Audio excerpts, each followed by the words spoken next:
Language. இன்னைக்கு cooking லாங்குவேஜில் நம்ம கேசரி பார்க்க போகிறோம். குக்கிங் லாங்குவேஜ் சேனல் சப்ஸ்கிரைப் பண்ணாதவங்க சப்ஸ்கிரைப் பண்ணுங்கள், லைக் பண்ணுங்கள், பெல் பட்டனை ப்ரெஸ் பண்ணுங்கள். இப்போ நான் ஒரு பாத்திரம் வச்சுட்டேன். பாத்திரம் காஞ்சதும்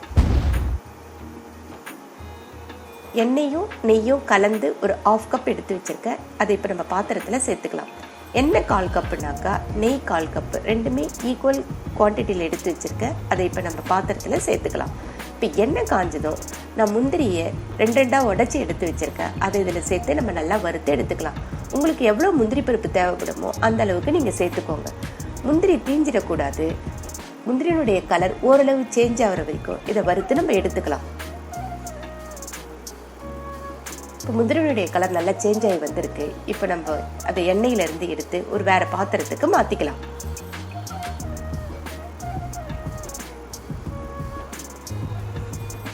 இப்போ அதே எண்ணெயில் 1 கப் ரவை எடுத்து வச்சுருக்கேன். அதை இதில் சேர்த்து நம்ம நல்லா வறுத்து எடுத்துக்கலாம்.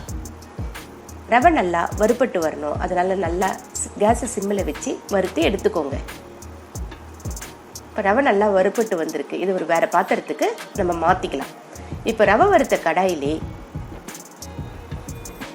எந்த டம்ளரில் நம்ம ரவா எடுத்தோமோ அதே டம்ளரில் 2.5 டம்ளர் ஹாட் வாட்டரை நான் இப்போ இதில் கடாயில் சேர்த்துக்கிறேன்.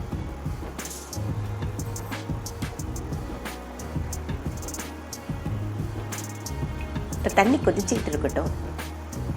நான் கொஞ்சம் குங்குமப்பூவை எடுத்து சுடு தண்ணியில் போட்டு ஒரு 10 நிமிஷம் ஊற வச்சு எடுத்து வச்சுருக்கேன்.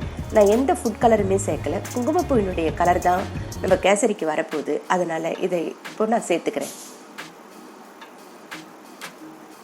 இது நல்லா கொதிச்சு வருது தண்ணி. இந்த ஸ்டேஜில் நம்ம வறுத்து வச்சுருக்கோம் இல்லையா ரவை, அதை இதில் சேர்த்து நம்ம நல்லா கலந்து விட்டுக்கலாம். கேஸை சிம்மில் வச்சுடுங்க. சிம்மில் வச்சுட்டு நல்லா கலந்துக்கிட்டே இருங்க.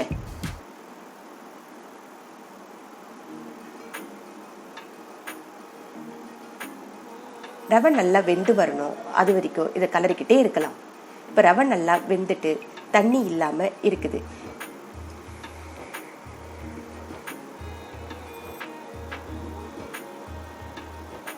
இந்த ஸ்டேஜில்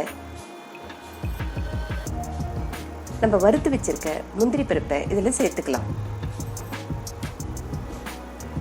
கூடவே ஒரு கப்பு ரவைக்கு 3/4 கப்பு சர்க்கரை எடுத்து வச்சுருக்கேன். நான் இதில் சேர்த்துக்கிறேன். உங்களுக்கு சர்க்கரை எக்ஸ்ட்ரா தேவைப்பட்டதுனாக்கா நீங்கள் எக்ஸ்ட்ரா ஆட் பண்ணிக்கோங்க.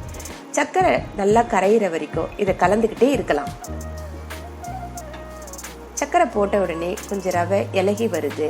நீங்கள் நம்ம கலரிக்கிட்டே இருக்கும் பொழுது கரெக்டான பதத்துக்கு அது வந்துடும். இதே போல் கைவிடாமல் நல்லா கலரிக்கிட்டே இருங்க.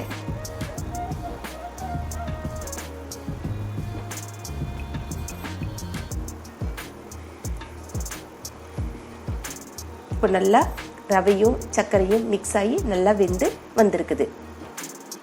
இப்போ இது ஒரு மூடி போட்டு ஒரு 5 நிமிஷம் வேக விடலாம். 5 நிமிஷத்துக்கு அப்புறம் நம்மளுடைய கேசரி சூப்பராக ரெடியாகி வந்திருக்குது.